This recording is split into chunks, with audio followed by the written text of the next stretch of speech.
ప్రజాధనంతో చంద్రబాబు నిర్మించిన ప్రజావేదికను జగన్ రెడ్డి అక్రమ నిర్మాణమని కూలగొట్టారు. ఎలాంటి అనుమతులు లేకుండా పార్టీ ఆఫీసును ఎలా నిర్మించారని కర్నూలు జిల్లా టీడీపీ నేతలు ప్రశ్నిస్తున్నారు. అక్రమ వైసీపీ ప్యాలెస్లపై సీఎం చంద్రబాబు సరైన నిర్ణయం తీసుకోవాలని కోరుతున్నారు.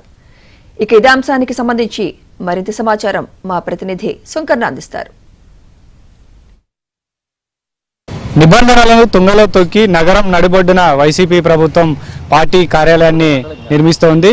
అయితే 2 అంతస్తుల భవనం దాదాపుగా పూర్తయింది. కేవలం ఫినిషింగ్ వర్క్ మాత్రమే మిగిలింది. అయితే ఇప్పటి వరకు కూడా ఈ అక్రమ నిర్మాణంపై అధికారులు ఎలాంటి చర్యలు తీసుకోకపోవడం పైన టీడీపీ శ్రేణులు మండిపడుతున్నటువంటి పరిస్థితి. మనతో మాట్లాడేందుకు కొంతమంది టీడీపీ నేతలు ఉన్నారు. వారితో మాట్లాడేందుకు చెప్పండి సార్, కారు చౌకగా లీజుకు తీసుకొని అక్రమంగా ఎలాంటి పర్మిషన్స్ లేకుండా ఈ నిర్మాణం చేపట్టడంపై ఏం చెప్తారు సార్? ఇప్పుడు రాష్ట్రానికి ఒక దొంగని చేతిలో పెట్టినారు ప్రజలు. ఈ దొంగనికి దొంగబుద్ధి ఎట్లా చేయాలో తెలుసు, కానీ మంచి పద్ధతులు దొంగలకు తెలియవు. ఆ దొంగతనం ఎట్లా చేయాలా అనేది జగన్మోహన్ రెడ్డి చూసి తెచ్చుకోవాలా. 24లో మళ్ళీ మేమే అధికారం వచ్చేది, చంద్రబాబు నాయుడు రాడు, జగన్మోహన్ రెడ్డి మళ్ళీ ముఖ్యమంత్రి అవుతాడు, మమ్మల్ని ఎవ్వడు మా జోలికి రాడు, ఎక్కడ పడితే కట్టేసేయండి, ప్లాన్లో బాడీ ఎవడు అడుగుతాడు, ఏ ఆఫీసర్ అడుగుతాడు, ఎవడు అడగడు, ఏం లెక్క పెట్టద్దని పాడి కట్టేసేయండి, దౌర్జన్యంగా కట్టాడు, ఎవడని వెళ్తే వాళ్ళ కథలు తెలుసుకుంటాను, నేను తెలుసుకుంటాను. దుర్మార్గంగా దౌర్జన్యంగా ఇది జగన్మోహన్ రెడ్డి ముఖ్యమంత్రి హోదాలో ఉండి పని చేయించాడు. ఈ దుర్మార్గం పనిని ఏ విధంగా ప్రజలు ఆట కట్టాలో ప్రజలకు బాగా తెలుసు. అందుకని అక్కడ ఉన్న అధికారులు కూడా అధికారులు బెదిరించారు. మీరు ఎవరైనా సరే ఆ పార్టీ ఆఫీసులు కట్టేటప్పుడు అక్కడికి పోతే మీ కథ తెలుసు, ల్యాండ్ ట్రాన్స్ఫర్ చేస్తాం, మీ మీద కూడా లేనిపోని ఏదన్నా పెట్టేసి ఇబ్బంది పెట్టే పరిస్థితి కానొస్తుంది అంటే అధికారులు కూడా భయపడి ఈ పక్కకు రాలేదు. ఇంత పెద్ద బిల్డింగ్ జరిగింది ఇక్కడ YSR party Kurnool party office, 5 road junction, ఇక్కడ సుమారుగా 100 కోట్ల పైన అవుతుంది. ఇది అనాథరైజ్డ్గా కట్టి ఒక అధికారంలో ఉన్నటువంటి పార్టీ ఇటువంటి అనాథరైజ్ కట్టొచ్చునా? మేము వాళ్ళ పార్టీ ఆఫీసులు కట్టడానికి వ్యతిరేకం కాదు.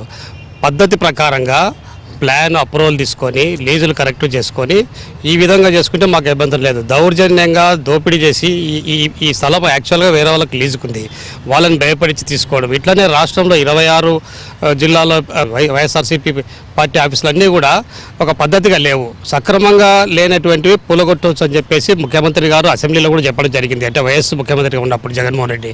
మరి ఈరోజు అదే పరిస్థితిని మేము కావాలని చెప్పి కోరుకుంటున్నాము. ప్రజాధనాన్ని మీరు దుర్వినియోగం చేసినారు, స్థలాలు కబ్జాలు చేసినారు, అనేకమైనటువంటి ఘోరాలు ఈ రాష్ట్రంలో చేసినారు. కాబట్టి వీటన్నిటి మీద కూడా విచారణ చేసి మా యొక్క ప్రభుత్వం మీరు రైతులు కట్టించుకోండి, మాకేమో అభ్యంతరం లేదు. ఇట్లాంటి వాటిని మాత్రం ప్రభుత్వం హ్యాండ్ ఓవర్ చేసుకొని ప్రజా ప్రయోజనాల కోసం ఉపయోగించాలని చెప్పేసి మా పార్టీ తరఫు నుంచి మేము మాట్లాడుతున్నాం. మీరు చెప్పండి, ప్రభుత్వం మారినాక ఇప్పుడు వైసీపీ నాయకులు పార్టీ కార్యాలయం నిర్మాణం విషయంలో కూడా కొత్తగా దరఖాస్తులు చేసుకోవడానికి ఏ రకంగా? ఫస్ట్ ఈయన చేసిన పని ఇంత దుర్మార్గం అంటే 26 జిల్లాలో ప్రతి జిల్లాలో ఇట్లా అక్రమ కట్టడాలు, ప్రజావేదికను కూల్చిన వెధవ అక్కడ కూర్చొని ఇది ఇక్కడి నుంచే మొదలు పెడతా, దీనికి పర్మిషన్ లేనన్నాడు 26 చోట్ల ఎట్లా కడుతున్నాడు? ఇప్పుడు ఇది బుద్ధి జ్ఞానం ఉండాలి కదా. ఆ రోజు నువ్వు ముఖ్యమంత్రి ఉండవు, 24లో కానీ 30లో నేనే వస్తాను దొమ్మ పొగుడుతో నువ్వు చేసిన పని ఇది. ఈరోజు ప్రభుత్వ స్థలాలు ఈ ఒక్క స్థలమే 100 కోట్ల పైన అవుతుంది. ప్రతి చోట 60, 70, 80 కోట్లు అంటే ల్యాండ్ టైటిలింగ్ యాక్ట్ కూడా ఇటువంటి దానికే తీసుకొచ్చినాడు. అన్ని కబ్జాలు చేసినవి ప్రతి ఒక్కటి స్వాధీనం చేసుకోనీకే, ఆన్లైన్లో మార్చుకొని ప్రజల్ని మోసం చేయనీకనే ఈరోజు ఈ పన్నాగం పట్టినాడు.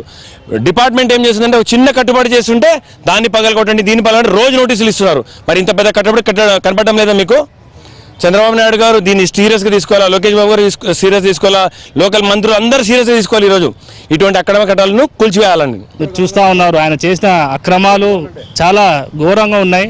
26 జిల్లాల్లో తాజ్మహల్ లాగా ఆయన ప్యాలెస్ లెక్క ఆయన పార్టీ ఆఫీసులు ప్రజాధనంతో ప్రజా స్థలాలని మీద కట్టడం ఎంతవరకు సమంజసమని మేము ఈరోజు అడుగుతా ఉన్నాము.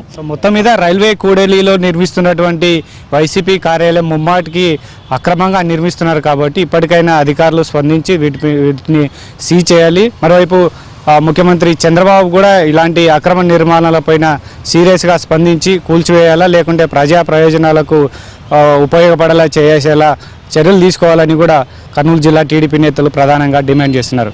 కెమెరా పర్సన్ సురేంద్రబాబుతో సుంకన్న, ఏబిఎన్ ఆంధ్రజ్యోతి, కర్నూలు.